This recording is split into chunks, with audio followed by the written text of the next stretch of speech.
Muž začne opúšťať ženu vo vzťahu vtedy, keď žena začne opúšťať seba vo vzťahu. Keď začne zameriavať tú pozornosť na ňo, keď začne zameriavať tú pozornosť na vzťah, ale pritom zabúda na seba. Zabúda sa vidieť, zabúda sa vnímať, zabúda na svoje sny, na svoje túžby, zabúda na to svoje poslanie duše a prestáva ho nasledovať, ale začne nasledovať toho muža, začne nasledovať ten vzťah.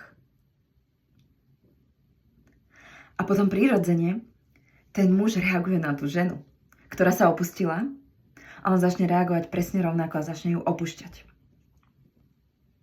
A preto žena vždycky potrebuje sa navrátiť k sebe. Vždy potrebuje seba dať na prvé miesto. Aby ona sa cítila dobre. Pretože keď je spokojná žena, je spokojný muž, je spokojná rodina, je spokojná planéta. Ona je život. Ona stelesňuje šakti energiu. Životnú energiu. Ona vytvára ten život tu. Ona inšpiruje toho muža, aby išiel do tej akcie. Preto ona potrebuje si uchovávať seba, tú svoju silu, uchovávať tie svoje sny a kráčať za nimi. Kráčať za tým poslaním duše, pretože ona vie, kým je. A práve toto toho muža priťahuje.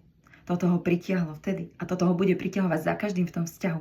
Pokiaľ tá žena si bude vedomá seba samej. Pokiaľ bude za každým navrácať tú pozornosť k sebe.